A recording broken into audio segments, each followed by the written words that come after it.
Hello everyone, कैसे हैं आप सब। होपफुली फाइन होंगे। तो एक और वीडियो लेकर हम आपके सामने प्रेजेंट हैं।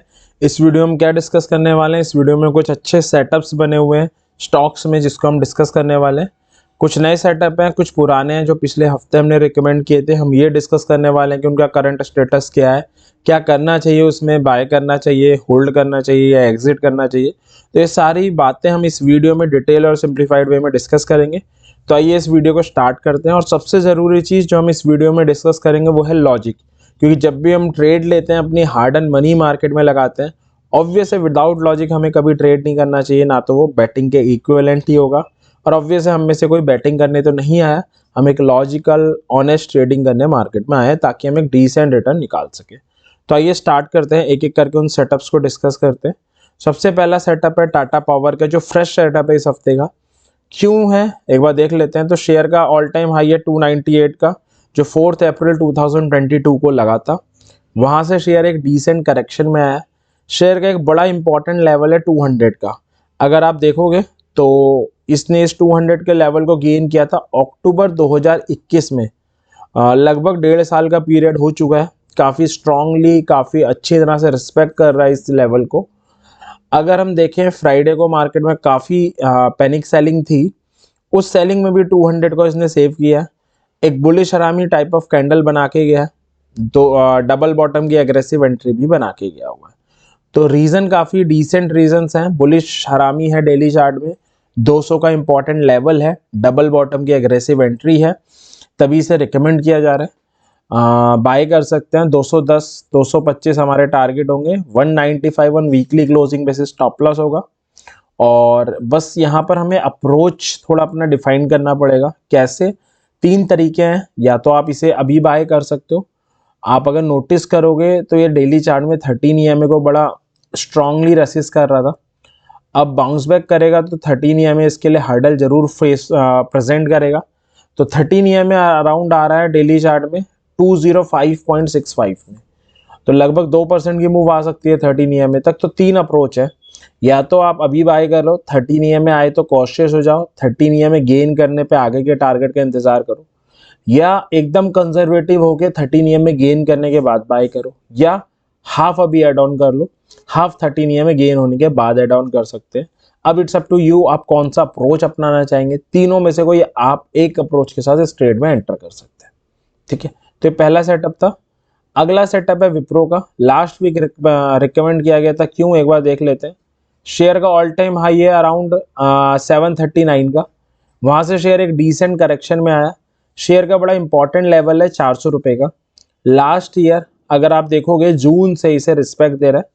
लास्ट हफ्ते इसने क्या किया था, इस 400 के लेवल को गेन कर लिया था, साथ में 13 ईएमए के लेवल को भी गेन कर लिया था, तभी इसे रिकमेंड किया गया था। ठीक है, 390 ऑन वीकली क्लोजिंग बेसिस का स्टॉप लॉस था, 425 और 450 का टारगेट था। इस हफ्ते एक रेड कैंडल जरूर बना के गया, but the positive thing is 13 EMA के ऊपर ही क्लोज हुआ। सेम चीज आप अगर डेली चार्ट में देखोगे, डेली चार्ट में भी इसने 13 ईएमए गेन कर लिया था। और फ्राइडे की सेलिंग में हल्का सा 13 ईएमए के नीचे बंद हुआ है, ऐसा कोई माइन्यूटली बंद हुआ नहीं है, तो अभी कुछ कहा नहीं जा सकता।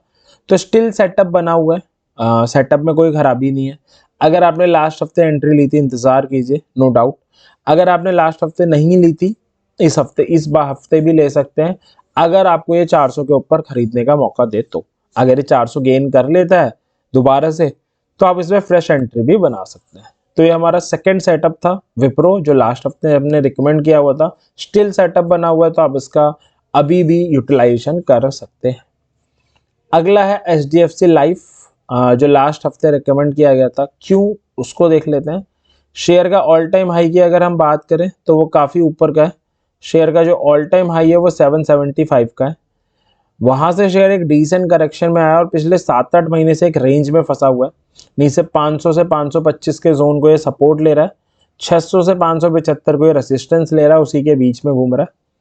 शेयर ने क्या किया, शेयर ने ब्रेकआउट किया था 600 का 2-3 हफ्ते पहले।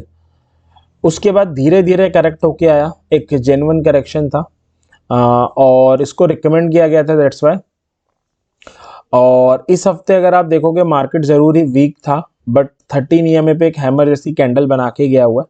अर्लियर जब हमने इसे रिकमेंड किया गया था तो 590 on weekly closing basis stop loss दिया था, no doubt, but weekly chart still positive setup दिखा रहा है, हैमर है, 13 EMA पे बना हुआ है, तो इसका स्टॉप लॉस मैंने अब मॉडिफाई कर दिया, हमें इसमें इंतजार करना चाहिए। 575 on weekly closing basis stop loss होगा और हम बाय कर सकते हैं। एक ट्रिगर इसमें था कि 13 EMA ब्रीच कर, अब एक ट्रिगर जरूर है इसमें, वो क्या है, जब हमने रिकमेंड किया गया था अब ये डेली चार्ट में 13 EMA पे सपोर्ट ले रहा था, लास्ट फ्राइडे इसने 13 EMA ब्रीच कर दिया था और इस हफ्ते के चारों दिन उसे रसिस्ट कर रहा है वो। तो अब मैं एक बार रिपीट करता हूँ ताकि कन्फ्यूजन ना हो, जिन्होंने एंट्री ले ली है इंतजार करिए 575 का स्टॉप लॉस, 625 650 के टारगेट। जिन्होंने नहीं ली है फ्रेश एंट्री भी ले सकते हैं, बट उनके लिए क्लियर का ट्रिगर है कि 13 EMA ब्रीच हो डेली चार्ट में, यानी उसके ऊपर क्लोजिंग देके सस्टेन करे, ओनली देन उन्हें एंटर करना है, अदरवाइज नहीं करना। ठीक है, आगे चलते हैं। अगला है आइशर मोटर। आइशर मोटर का एक बार चार्ट देख लेते हैं। ऑल टाइम हाई है 3889 का, वहां से शेयर करेक्ट हुआ, 3250 का एक इंपॉर्टेंट लेवल था, बुलिश पियर्सिंग फॉर्मेशन हुई थी, तब इसे रिकमेंड किया गया था। 3050 ऑन वीकली क्लोजिंग बेसिस का स्टॉप लॉस था, और अगर आप डेली चार्ट 3250 और 3350 का टारगेट था। डेली चार्ट देखोगे तो डबल बॉटम की एग्रेसिव एंट्री भी दे रहा था ये।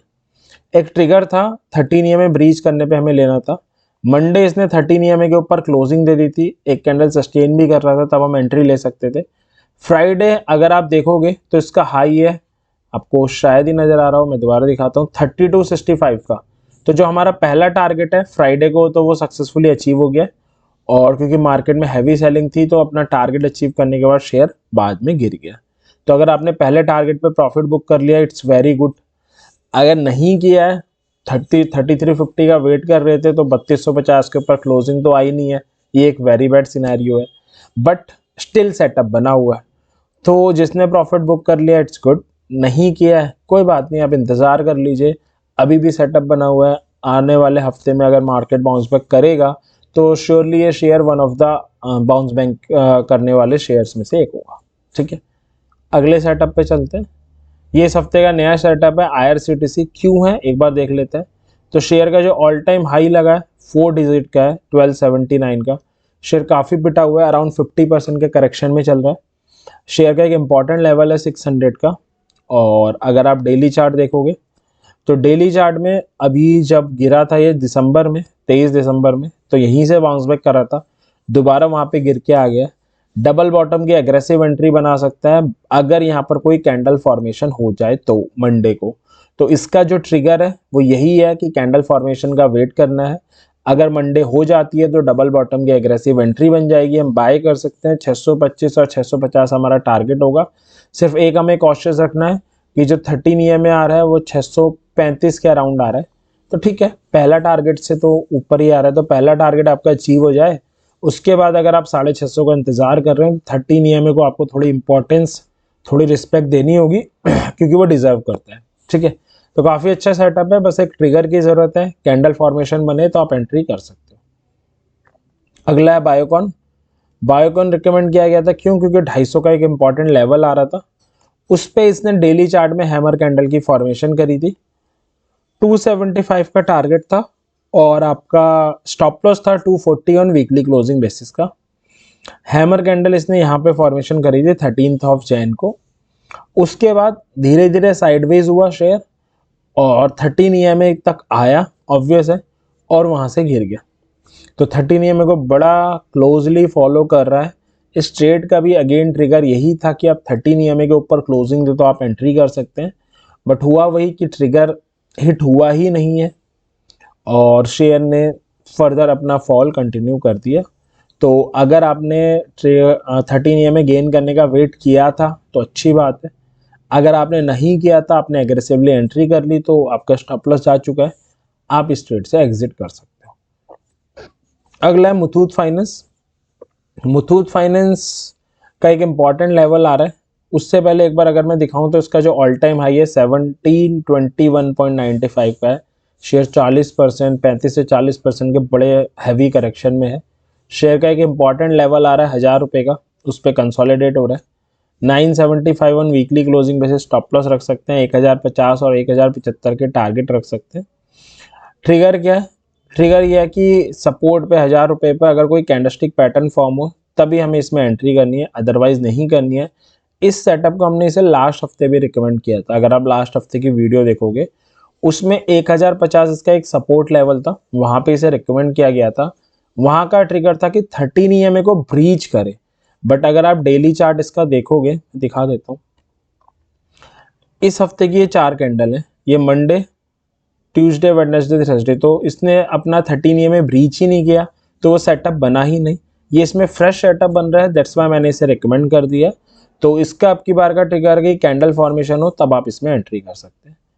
उसके बाद अगला है डिक्सन। डिक्सन हमने लास्ट हफ्ते रिकमेंड किया था। क्यों किया था पहले उसको देख लेते हैं। डिक्सन को रिकमेंड कर रहा था क्यों, उसका रीज़न देख लेते हैं।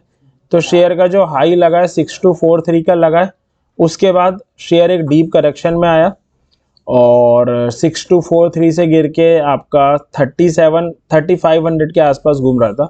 3500 एक इम्पॉर्टेंट लेवल था शेयर का, तब इसे रिकमेंड किया गया था।